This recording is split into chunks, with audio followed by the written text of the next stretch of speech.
applause yang meriah untuk Bapak Haji Rizky Kurniawan.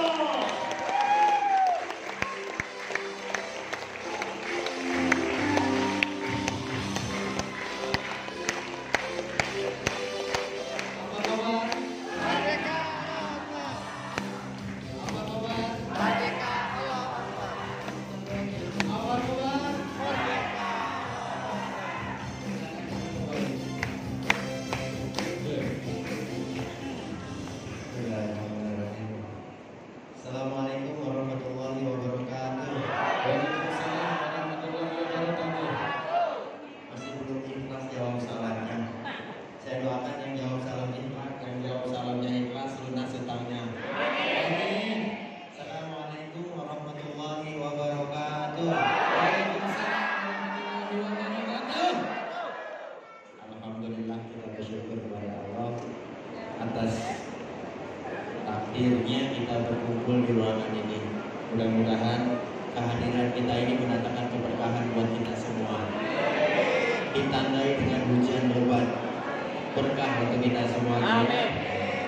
Bersolawat kepada Nabi besar Muhammad SAW dengan mengucap Allahumma sholli ala sayyidina Muhammad wa ala ali Muhammad. Bapak Ibu, perkenalkan, nama saya Rizky Fahyal Purnianto. Saya tinggal di Jakarta. Dan alhamdulillah saya bertemu dengan bisnis ini kurang lebih 4 tahun setengah yang lalu. 4 tahun setengah yang lalu, tepatnya di bulan Maret 2018. Latar belakang saya pernah 5 tahun menjalankan bisnis keagenan umroh dan haji. 2 tahun sebelumnya saya pernah bisnis jual beli kendaraan bekas. 9 tahun sebelumnya saya pernah bekerja di salah satu perusahaan finance. Jadi 2022 sampai 2010 saya bekerja di perusahaan yang mengajak orang, mendorong orang untuk kecemplung ke dosa riba. Saya waktu itu nggak paham dan nggak tahu. Saya nggak mikirin bagaimana status pekerjaan saya. Yang penting saya pada saat itu dapat uang, bisa nikah, bisa beli rumah, bisa punya mobil. Alhamdulillah 2023 usia di 23 saya menikah. Pertama kali bekerja saya memutuskan untuk menikah. Perjalanan sampai punya anak, punya rumah, sama dengan Bu Tina tadi. Punya rumah, punya mobil, cicil. 2010 saya resign dari pekerjaan tadi. Habis resign saya memutuskan buka usaha. Kenapa pada resign pada saat itu? Apakah karena sudah sadar dengan riba tadi? Enggak. Karena saya berpikir saya pengen punya penghasilan yang lebih besar lagi dengan berbisnis. Pinjam modal itu ke bank untuk punya uang buka usaha. Beli mobil 2, beli mobil 3, beli mobil 4, sewa ruko, makin besar hutang. Ternyata usahanya bukan berjalan, malah hancur. Kenapa saya melakukan itu? Karena saya punya impian. Pada saat saya sudah ditakdirkan untuk menikah dan mempunyai anak, terbesit di pikiran saya bagaimana saya ingin membahagiakan istri dan anak-anak saya. Dan alhamdulillah, kebetulan kedua orang tua saya dan mertua saya pada saat itu masih hidup. Semuanya masih hidup. Walaupun sekarang tinggal orang tua, ibu, bapak, dan mertua tinggal ibu saja. Bapak mertua sudah almarhum. Waktu itu juga terpikir saya pengen membahagiakan kedua orang tua saya dan mertua saya. Bekerja keras dan pulang berangkat pagi, pulang malam terus untuk mencari nafkah tadi. Tepat di 2017 kondisi saya tidak menyenangkan pada saat itu. Pekerjaannya tidak ada, usaha yang saya jalani tutup, bangkrut dan meninggalkan hutang kurang lebih 700 juta pada saat itu. Akhir 2016. 2017 1 tahun saya tidak punya kegiatan, tidak punya aktivitas. Sampai akhirnya Tepat di akhir tahun di 2018 saya mencari lagi usaha-usaha yang memang bisa membangkitkan perekonomian keluarga bangsa. Tepat di bulan Maret 2018 istri saya memilihkan bisnis untuk saya kerjakan. Awalnya saya tidak tertarik dengan bisnis ini, Bapak Ibu. Istri saya yang mempersiapkan, nih ada bisnis yang bisa membantu hutang kamu lunas. Saya belum yakin pada saat itu. Saya lihat profil company perusahaan seperti yang Bapak Ibu juga tadi lihat. Siapa PTBS? Dan yang saya lihat waktu itu belum keriwetnya. Tapi saya lihat visi misi dari perusahaan ingin membantu umat terbebas dari hutang dan riba. Karena 2017 1 tahun berjalan, saya terus dikejar-kejar debt collector, dikejar-kejar sama bank untuk bisa melunasi hutang yang saya ajukan pada saat itu.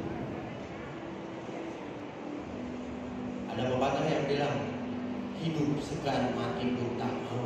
Itu kondisi saya dalam waktu 1 tahun.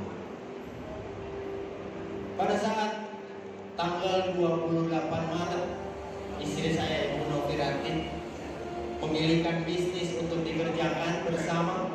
Saya coba pelajari. Bisnis jaringan, bisnis cari-cari orang, bisnis yang orang di luar sana masih banyak berpikir hal-hal yang negatif. Apakah saya bisa untuk menjalankan bisnis ini? Tapi karena ada visi misi yang memperkuat keinginan saya untuk bisa keluar dari masalah ekonomi keluarga, saya coba jalankan. Kami punya impian pada saat itu. Pada saat saya juga bertanya sama istri saya, nih, mami bahagia hidup sama mami. Lisannya mengucapkan bahagia, tapi saya sadar sesadar-sadarnya hatinya belum bahagia. Karena hidup dengan penuh tumpukan hutang pada saat itu. Anak kami 7, 5 perempuan, 2 laki-laki. Pada saat itu kamar rumah kami cuma ada 3. 7 orang kami bagi 2 kamar untuk mereka bisa. Semakin tumbuh, semakin besar, hati saya menangis melihatnya. Akhirnya saya meyakini diri saya untuk mewujudkan impian yang saya inginkan, yaitu membahagiakan istri dan anak-anak saya. Dan saya berpikir bagaimana saya bisa membahagiakan kedua orang tua saya. Mereka mengucap, kayaknya enak ya berangkat umroh Ramadan dibayarin sama AA. Masya Allah. Dia nggak tahu kondisi keluarga kita, nggak tahu kondisi ekonomi kami pada saat itu. Tapi atas dasar permintaan tadi saya nggak bisa menolak. Saya hanya bilang doakan Ma. Sekarang kita lagi menjalankan bisnis yang insya Allah bisa mengantarkan sekeluarga berangkat umroh. Bisnis apa? Bisnis PTBS. Bisnis seperti apa? Kerja seperti kemarin lagi? Bukan. Tapi bisnis mengembangkan jaringan. Ngapain kamu bisnis kayak begitu? Kerja yang jelas. Bisnis kayak begitu sudah banyak orang gagal.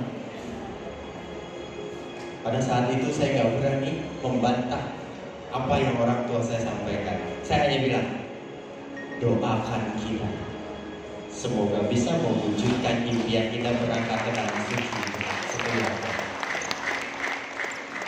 Akhirnya pada saat kami sudah meminta izin kepada keluarga dan ibu mertua, bismillah saya jalankan bersama dengan istri.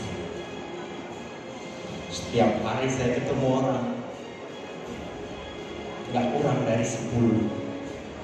Berangkat pagi pulang malam, berangkat pagi pulang malam, berangkat pagi pulang malam.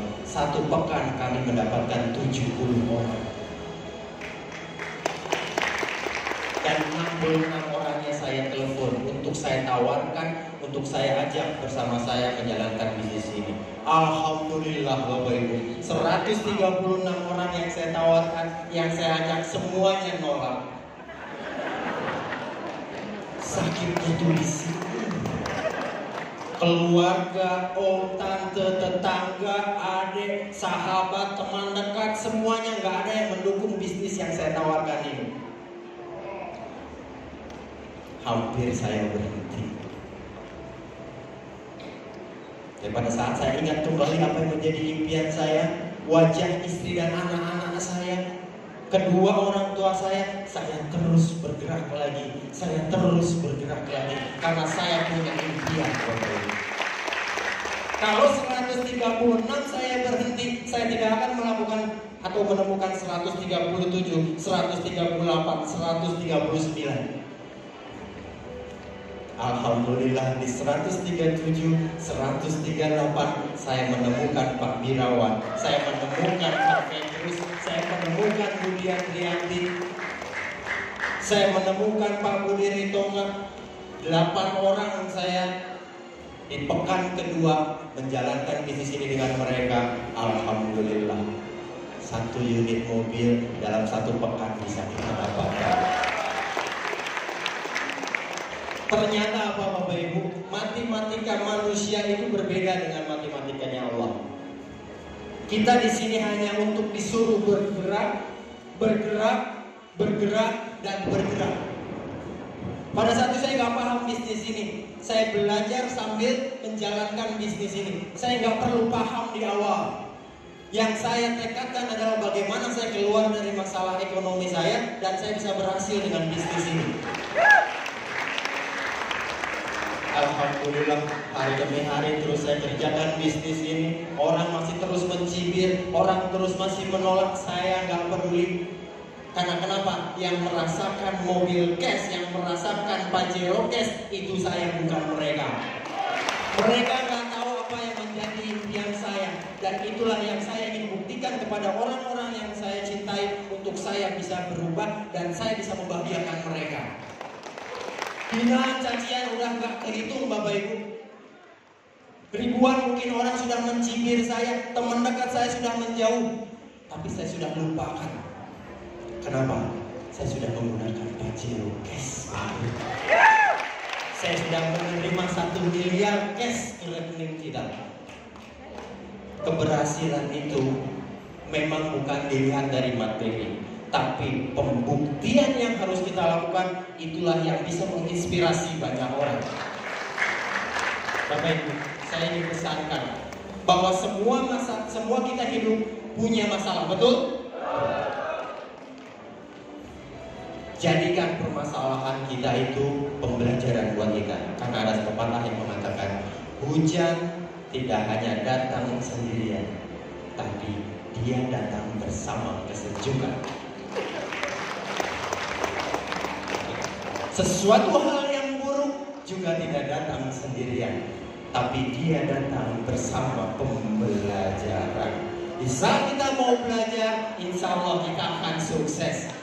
Dan saya ingin titipkan pesan terakhir buat Bapak Ibu semua. Jangan fokus sama hasil, tapi fokus sama perubahan.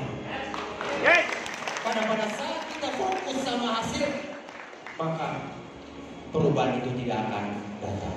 Tapi di saat kita fokus sama perubahan, hasil itu akan datang. Saya doakan Bapak Ibu semua yang ada di ruangan ini menjadi orang-orang sukses. Di saat Bapak Ibu terus belajar, dan Bapak Ibu pun melakukan action dengan bertindak. Assalamualaikum warahmatullahi wabarakatuh.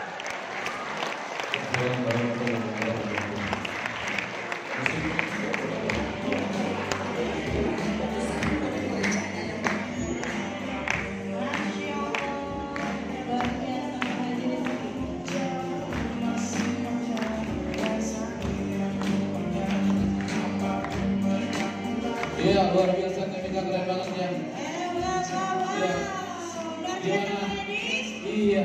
Dapat banyak Bapak Ibu semua? Luar biasa.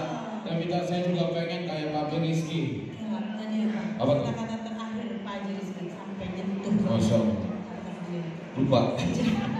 Saya pengen habis duluan soalnya teh. Jangan fokus pada hasil. Iya. Lihat pada perubahan. Masya Allah, untuk Pak Haji Rizky. Ya. Pak Haji Rizky ini sudah luar biasa kayak sudah 15 umrah, 15 mobil ya. 6 pajak dan 5 luxury sedikit 1 miliar. Semoga tambah banyak dan tambah Amin ya rabbal alamin. ya. Semoga Pak Rizky dan Mami Novi kalau semakin sukses ya. Saya sudah like Facebooknya ya. Tepuk tangan sekali lagi buat Bapak Rizky Purbianto. Luar biasa. Selanjutnya kita Ya, ini karena sudah masuk berpuasa, Iya. kita akan break dulu sebentar. Ya. Ya. Dan kita akan kembali lagi ke Tapi tempat ada tapinya. Aha. Sebelum break kita foto dulu. Oh gitu. Iya. Oke. Nanti sebelum break kita akan berfoto dan Bapak Ibu silakan break, kumpul kembali di 15.20. Ya, kita foto dulu Bapak Ibu. Kita akan berfoto bersama, Ya, silakan. main keluar tolong dibantu. Ya, kepada para top leader, silakan.